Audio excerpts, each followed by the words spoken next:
بسم اللہ الرحمن الرحیم۔ سبق نمبر 34 میں آج ہم پڑھیں گے اقناع الضمیر کا القسم الثانی فی العوامل المعنویہ۔ عوامل لفظیہ ختم ہو گیا، عوامل معنویہ کو مصنف سے ذکر کر رہے ہیں۔ اعلم ان العوامل المعنویہ علی قسمین، عوامل معنویہ دو طرح ہے، وہ نظر نہیں آتے بس۔ الاول الابتداء، کسی چیز کا ابتدا ہو جانا، مبتدی ہو جانا، مبتدا ہو جانا۔ مبتدا میں عمل کرنے والا کیا ہے؟ ابتدا، یعنی خلو الاسم عن العوامل اللفظیہ۔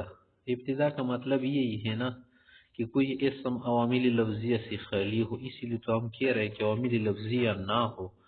جب نہ ہو تو پر معنوی کام شروع ہو جائے گا، اور معنوی طور پر کیا بن سکتا ہے ہمارے پاس؟ ابتدا۔ یرفع المبتدا والخبر، یہی ابتدا جو ہے مبتدا خبر کو رفع دیں گے۔ مبتدا خبر میں عمل کرتے اور مبتدا میں ابتدا عمل کرتا ہے، یا دونوں میں ابتدا عمل کرتا ہے، یا مبتدا خبر ایک دوسرے میں عمل کرتے ہیں۔ جیسے کہتے زید قائم فیقال ہونا، یا پر آپ کہتے کہ زید مبتدا مرفوع بالابتدا، کہ یہ ابتدا کی وجہ سے مرفوع ہے۔ قائم کیا ہے؟ خبر للمبتدا مرفوع بالابتدا، یہ قائم خبر مبتدا کی، اور مرفوع ہے کس وجہ سے؟ ابتدا کی وجہ سے، کہ عوامل لفظی تو اس میں نہیں ہے نا۔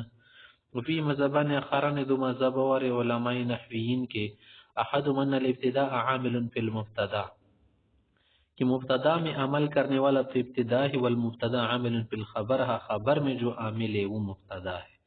ثانیہما، دوسرے کہ نہیں، ان المبتدا والخبر کل واحد منہما عامل فی الاخر، کہ مبتدا خبر ایک دوسرے میں عمل کرتے ہیں۔ الثانی، دوسری قسم جو ہے نا عامل معنی کی، وہ ہے خلو الفعل المضارع من ناصب او جازم، کہ جازم سے ناصب سے مضارع خالی ہو۔ فعل مضارع ہے نا، اس پر حرف ناصب داخلے نہ حرف جازم داخلے، تو اسی صورت میں فعل مضارع پھر کیوں مرفوع ہوگا نا، نہ منصوب ہوگا، نہ مجزوم ہوگا، نہ حرف لد گرے گا۔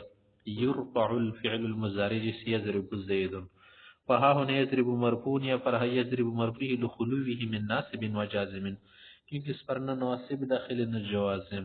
وقد تمت عوامل النحو بتوفیق اللہ تعالی وعونه، یہ عوامل النحو تانا یہ پورا ہوا باغی دیکھے۔ الخاتمہ، ہم کچھ پڑھ لیتے۔ الخاتمہ تو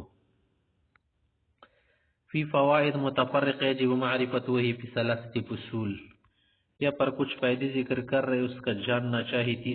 تین فصلیں ہیں۔ الفصل الاول فی التوابع، پہلی فصل توابع کے متعلق ہے، توابع کا بھی جاننا چاہیے۔ تابع کی جمع ہے۔ تابع کس کو کہتے؟ جو جس سے پہلے والا کوئی آ جائے اس کو متبوع کہتے، جیسے امام متبوع ہوتے، مقتدی تابع ہوتا ہے۔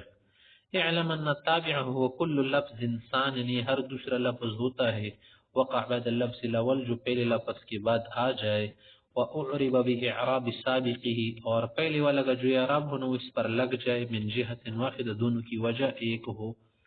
واللفظ السابق يقال له المتبوع، پہلے والے کو متبوع کہتے ہیں، دوسرے کو تابع کہتے ہیں۔